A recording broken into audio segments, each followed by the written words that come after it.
Self-sacrifice. It's something we tend to see in our films and shows, but rarely question or attempt to understand beyond the surface. I don't think that's a bad thing, but rather a human thing. Man is the religious animal, and if there's anything common to all ancient religions, it's sacrifice. It is right and just to give to our Creator something of our own because He gave us our existence and continues to sustain our lives.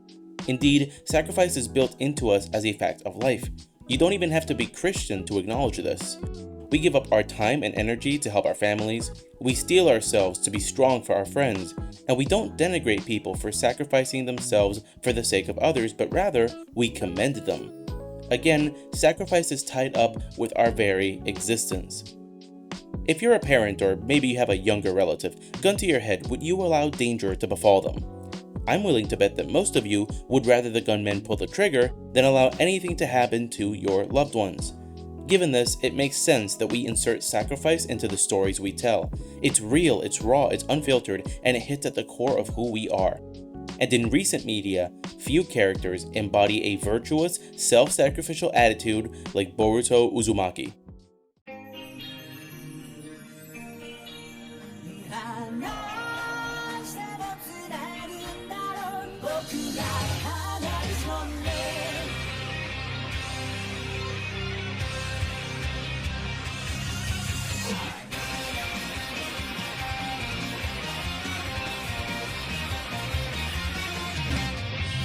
The story of Boruto follows our titular main character, Boruto Uzumaki, the boy who goes from having it all to losing it all.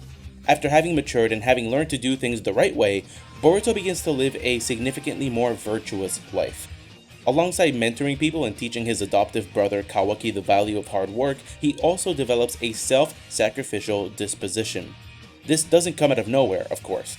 This disposition is achieved only through a long-fought battle to maintain control of his body after it had been marked by an old foe who planned to possess it and reincarnate through it. Having lost control in the past, he began to struggle with the idea that maybe it would be better for him to die than for his body to be used to take innocent lives. Make no mistake, this isn't a suicidal attitude. He tries everything he can to prevent having to resort to dying, but nothing else works. And because nothing else works, he develops his aforementioned self-sacrificial disposition. And I believe that he develops into a Christ figure as a result. But before we dive into the evidence, let's first establish what a Christ figure is. The Christ figure is a literary technique that an author uses to draw allusions between their characters and the biblical Jesus. These are typically characters who make sacrifices for the sake of others. If you're familiar with The Lord of the Rings, you would recognize Gandalf, Aragorn, and Frodo are Christ figures. Focusing on Gandalf, we could point to his sacrifice,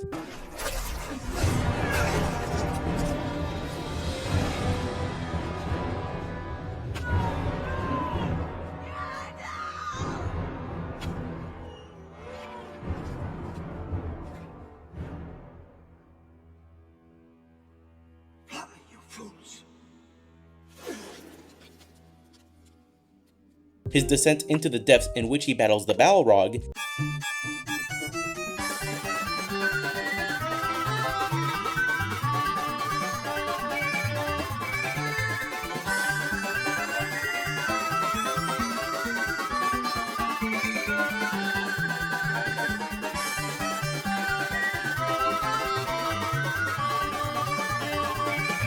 until at last I threw down my enemy and smote his ruin upon the mountainside.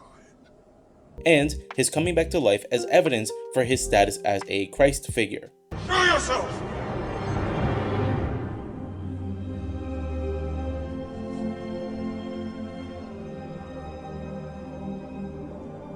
It cannot be. Understanding now what constitutes a Christ figure, let's look at 3 important occasions when Boruto decides to sacrifice himself for the sake of others in order of importance. Number 1. The battle against Ishiki. This one's rather brief but telling. During his battle against Ishiki, Boruto already had the knowledge that the enemy needed him alive. Given this, he threatens the enemy. Move and I take my own life, which means you don't get to kill all the life on this planet. Here, Boruto isn't acting quite like a Christ figure, but more like a soldier willing to die for the cause. However, this is a conviction from Boruto that we didn't see before he realizes he's being taken over, so it indicates a shift in perspective. Now, Boruto survives this ordeal and the enemy is stopped, so we get to see a few more examples. Number 2. Code's Assault. Here we see a version of Boruto that has accepted that he has to lay down his life in order to save his loved ones. Having lost control for what he decided had to be the last time, he gives Kawaki the go-ahead to pierce his heart. Boruto would have died had he not been brought back by the entity possessing him. I think here we can point out a more direct Christ parallel.